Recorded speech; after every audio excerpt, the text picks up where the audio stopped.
The crackling phone line brought me words that shattered my life. I'm pregnant.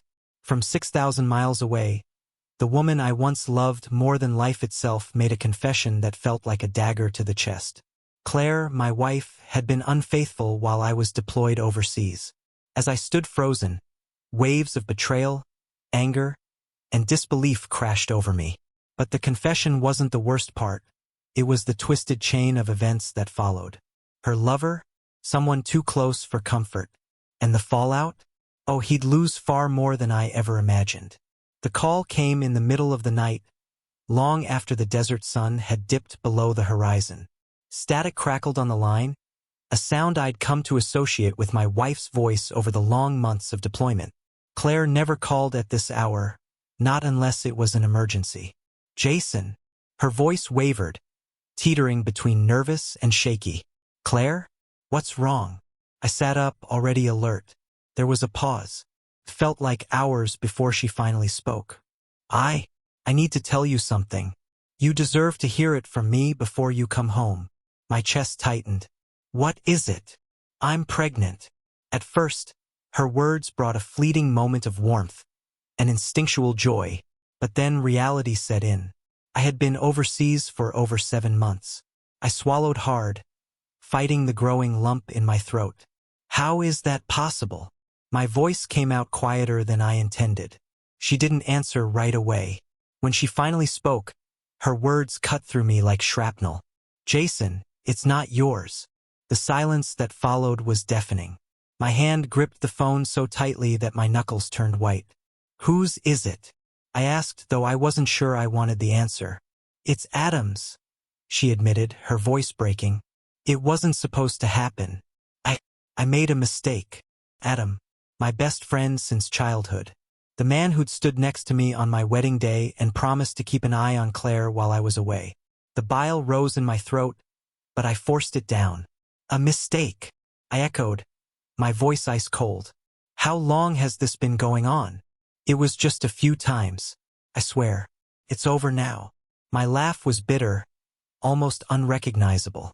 It's over because you're pregnant, Claire. Not because you decided it should be. I'm sorry, she whispered, her voice cracking under the weight of her tears. I'll deal with this when I'm home, I said sharply, ending the call before she could say more. The weeks that followed were a blur of sand, sweat, and suppressed rage. I threw myself into every task, every patrol, hoping the physical exhaustion would drown out the storm in my head. It didn't work. Every night, I replayed Claire's words in my mind, dissecting each one, trying to understand how the woman I loved could betray me like this. When the deployment finally ended, I boarded the flight home with a mix of dread and grim determination. I wasn't the same man who had left months ago. When I pulled into the driveway, the house looked the same. The blue shutters, the flower boxes Claire loved so much, the porch swing where we'd shared countless evenings. It all looked like home. But it didn't feel like it anymore. Claire was waiting at the door, wringing her hands nervously. Her face lit up when she saw me, but the guilt in her eyes betrayed her smile. Jason, she said, stepping forward. Don't, I said, brushing past her. We're not starting this with a hug. She followed me inside, shutting the door softly. I know you're angry. Angry, I snapped, spinning around to face her. That doesn't even begin to cover it, Claire. You slept with Adam. You got pregnant. And then you waited months to tell me, like it's some kind of afterthought. Tears welled up in her eyes. It wasn't like that. I didn't know how to tell you. So you decided to let me come home and find out when you're showing? I shot back. She flinched. I thought maybe you'd forgive me. Forgive you? I laughed bitterly. Why? Because you were honest in the end. Claire sank into the armchair, her hands trembling. I don't know what to say. I made a mistake. But I love you, Jason. That hasn't changed. I paced the room, running my hands through my hair. How can you say that? How can you claim to love me when you... I trailed off, shaking my head. I was lonely, she whispered. I missed you so much, and Adam... He was there. Don't you dare blame this on my deployment, I said, my voice rising. You knew what this life would mean when you married me. She sobbed quietly into her hands. For a moment, I felt a pang of guilt, but it was quickly snuffed out by the image of her and Adam together. Where is he? I asked abruptly. What? Adam. Does he know? Yes, she said, nodding. He knows. I nodded slowly, the wheels turning in my head. You're going to tell him that I'm coming to talk. And if he doesn't show up, I'll go looking for him myself. Claire's eyes widened. Jason, please don't do anything reckless. Reckless? I interrupted. That's rich coming from you. I grabbed my keys and headed for the door. Don't wait up.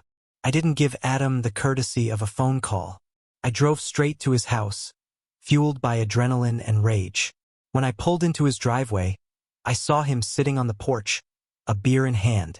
He looked up, his face draining of color when he saw me. Jason, he said, standing up slowly. Let me explain. You had plenty of time to explain, I said, cutting him off. You didn't. He raised his hands in a placating gesture. I messed up. I know I did. But it didn't mean anything, man. It was just. Don't, I growled, stepping closer. Don't you dare reduce this to just. He looked away, shame flickering across his face. I didn't mean to hurt you. Well, you did, I said, my voice steady but sharp. You hurt me in a way I didn't think was possible. You took my wife, Adam. My wife. He didn't reply. For a long moment we just stared at each other. I'll deal with Claire, I said finally. But you? We're done. Jason, wait. No, I said firmly. You don't get to talk your way out of this. You made your choice. Now live with it. I turned and walked away, ignoring his calls after me. For the first time in weeks, I felt a sliver of control return. But deep down, I knew this was only the beginning. The drive back home from Adam's house was a blur. My knuckles were white on the steering wheel, my jaw clenched so tightly it ached. Confronting him hadn't felt like closure. It felt like ripping open an old wound. I didn't go inside when I reached the house. Instead, I parked down the street, sitting in the dark cab of my truck, staring at the dim glow of the porch light. I needed space, time to think. The anger was still there, boiling just below the surface, but another feeling crept in alongside it. Doubt.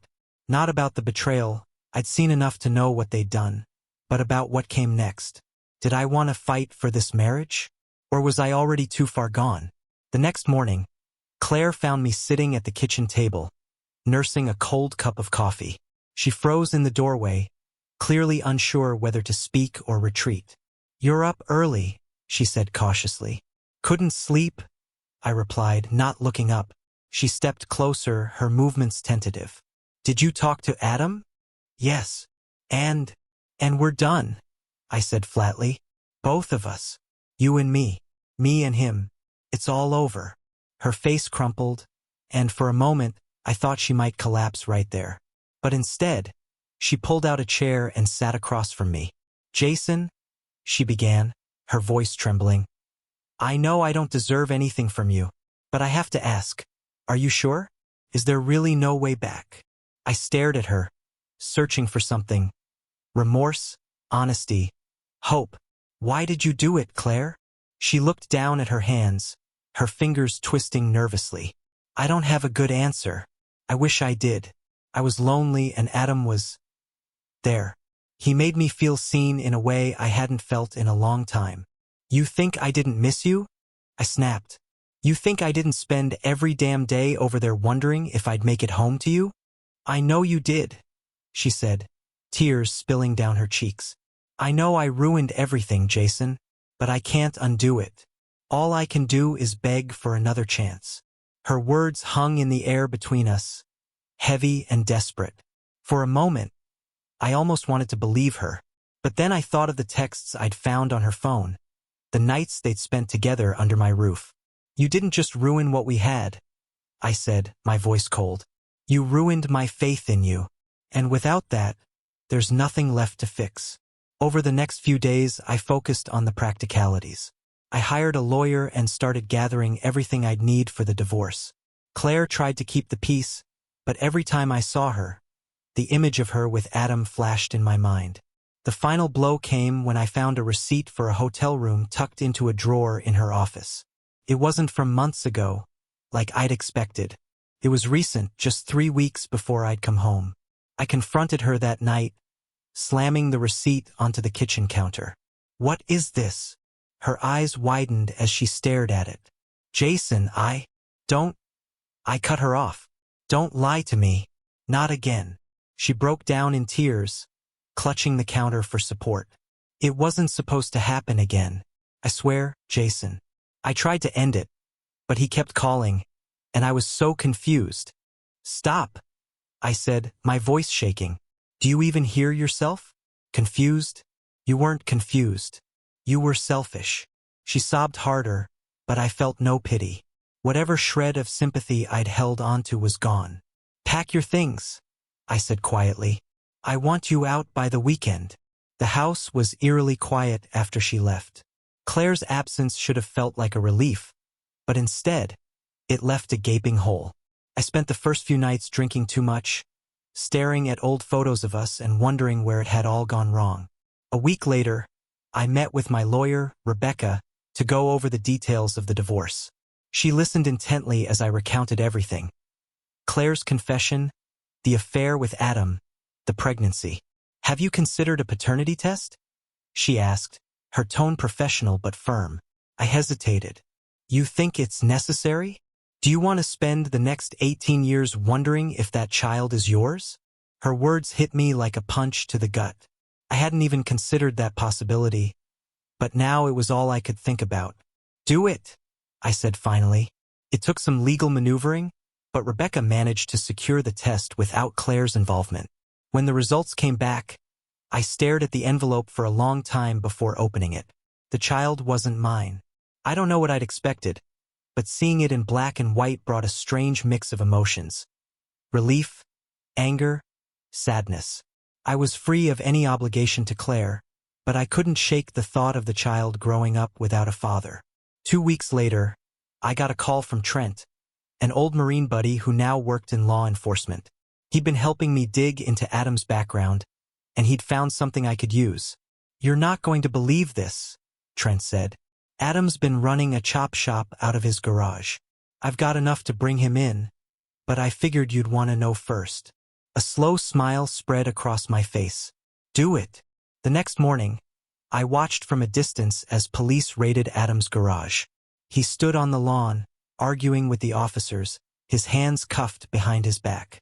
I didn't feel triumphant. If anything, I felt hollow. But at least justice of some kind had been served. That night, Claire called. I almost didn't answer, but curiosity got the better of me. "Jason," she said, her voice soft and uncertain. "I heard about Adam." "Yeah. I wanted to say I'm sorry. For everything." Her apology didn't stir anything in me. "You're only sorry because you lost," I said, and hung up. For the first time in weeks, I slept soundly. Life moved on, but it didn't feel like it at first. The house was quieter than ever, filled with echoes of memories I couldn't quite erase. Claire was gone, Adam was a pariah, and I was left to piece together the fragments of a life I barely recognized. In the months after the divorce was finalized, I tried to keep busy. Work became my lifeline, a distraction from the silence that greeted me at home. But the nights were still the hardest. They had a way of drawing out every regret, every lingering question I wished I could answer. I thought about the baby sometimes. It wasn't mine, science had confirmed that, but it still felt like a part of my story, a chapter that refused to close. One day, as I was sorting through old papers, I found a photo of Claire tucked inside a dusty box. It was from our first anniversary, taken on a road trip to the mountains. She was laughing, her hair messy from the wind, a look of pure joy on her face. For a moment, I felt a pang of something, nostalgia, maybe, or sorrow for what we'd lost. I almost threw the photo away but stopped myself. Instead, I slipped it into a drawer, out of sight but not quite gone. Emily entered my life 6 months after the dust had settled. She wasn't anything like Claire, and that was exactly what I needed. We met at a coffee shop when she accidentally spilled her drink all over my table. "Oh my God! I'm so sorry!" she exclaimed, scrambling to clean up the mess. "It's fine," I said, surprising even myself with a smile. We started talking, and something about her felt easy, natural. She wasn't trying to impress me, and I wasn't trying to impress her. It just worked. As Emily and I grew closer, I told her about Claire, about Adam, about the baby that wasn't mine. She listened without interrupting, her face a mixture of compassion and quiet understanding. "That must have been awful," she said when I finished. "It was," I admitted. "But I'm not the same person I was back then. I'm learning to let go." She smiled. "That's all any of us can do." One evening, a year after Claire had left, I came home to find a letter in my mailbox. The handwriting on the envelope was unmistakable. "Claire." I debated whether to open it, knowing that nothing she said could change the past. But curiosity won out. Inside was a short note and a photo of a baby boy. "Jason, this is Elijah. I thought you should see him, even if you never want to hear from me again. I'm sorry for everything. For hurting you, for lying to you, for breaking the life we built together. I don't expect your forgiveness, but I hope someday you'll find peace. Thank you for everything you gave me. Even if I didn't deserve it, I'll never forget it. Claire." I stared at the photo for a long time. Elijah had Claire's eyes, her nose, her smile. But he wasn't mine. And yet, looking at him, I didn't feel anger or sadness. I felt nothing. I folded the letter carefully, slipped it back into the envelope, and placed it in a drawer alongside the old photo of Claire. It wasn't closure, not exactly, but it was enough. Emily moved in a few months later. She brought warmth and laughter back into the house, filling the spaces Claire had left behind. One night, as we sat on the porch watching the stars, she asked, "Do you ever think about them? Claire and Adam?" "Not much," I said honestly. "They're in the past. That's where they belong." Emily leaned her head on my shoulder. "You've come a long way, Jason." I smiled, wrapping an arm around her. "We both have." The last time I heard anything about Claire was through a mutual friend. She'd moved to another state and was raising Elijah on her own. Adam, meanwhile, had spiraled further after his arrest, losing his business and whatever reputation he had left. I didn't feel satisfaction in their downfall, just a quiet sense of finality. Life doesn't always give you the answers you want. Sometimes it doesn't give you answers at all. But it does give you choices. I chose to let go. And for the first time in years, I felt free.